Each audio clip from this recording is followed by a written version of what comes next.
Stop using your debit card immediately.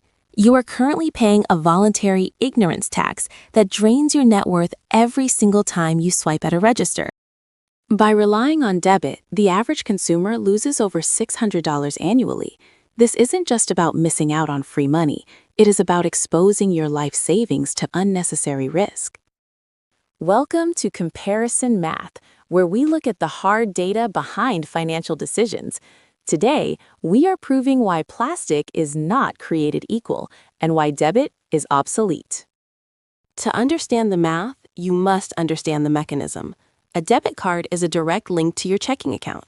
When you pay, that money is gone instantly. A credit card is different. You are spending the bank's money, not yours. You are utilizing a 30-day interest-free float that keeps your actual cash sitting safely in your account. Banks love when you use debit because it costs them less to process. They market it as financial responsibility, but the data shows it is actually a financial liability. Let's run the hard numbers on a typical budget. If you spend $2,000 a month on groceries, gas, and bills, that is $24,000 a year. On a debit card, your return on that spend is zero. On a basic 2% cashback credit card, that same spending behavior automatically generates $480. If you use debit, you are effectively taking nearly $500 of your own money and throwing it in the trash. But the math gets even worse for debit users. We haven't factored in sign-up bonuses. Most good credit cards offer a $200 bonus just for spending your first $500. That is a 40% return on investment. Add that bonus to your cashback, and you are looking at $680 in year one. That is a free car payment or a round-trip flight. In an era of high inflation, a 2% discount on your entire life is mathematically significant. Using debit means you are paying full retail price for everything, voluntarily. Now, let's look at the security variables.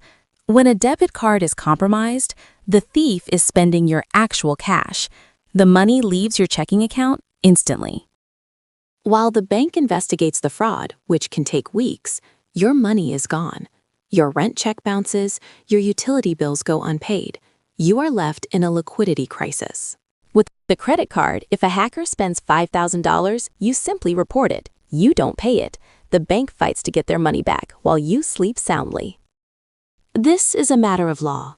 Under the Electronic Fund Transfer Act for debit, your liability can be unlimited if you don't report the loss within 60 days. With credit cards, under the Fair Credit Billing Act, your maximum liability is $50, and most issuers waive that entirely. You have zero liability for unauthorized charges. Credit also gives you leverage. If a merchant rips you off, you can initiate a chargeback. The bank freezes the funds from the merchant. With debit, the money is already gone. Finally, we must calculate the opportunity cost regarding your credit score. Debit cards are invisible to credit bureaus. You cannot build a reputation with cash. By using a credit card and paying it off, you establish payment history and credit utilization. These are the two biggest factors in calculating your FICO score. Why does this matter? Because a low credit score will cost you tens of thousands of dollars in higher interest rates when you eventually buy a car or a home. A 1% difference in a mortgage rate due to a thin credit file can cost you $50,000 over the life of a loan. Debit cards contribute nothing to this metric. It even affects your car insurance premiums and your ability to rent an apartment. In our data-driven economy, having no credit history is almost as expensive as having bad credit. However, there is one critical variable that can destroy this entire equation: interest. If you carry a balance, the math flips against you immediately. Credit card interest rates average over 20%. Paying interest for even 2 months will wipe out all the rewards and security benefits we just discussed. The strategy is simple. Treat your credit card like a debit card. Set up autopay to pay the full statement balance every single month. Never spend money you don't have. If you follow that one rule, you are winning. You get the rewards, the insurance, the fraud protection, and the credit building, all on the bank's dime. We've looked at the 3 pillars of financial health: monthly income, long-term security, and future borrowing power. In every single category, the plastic connected directly to your checking account failed the test.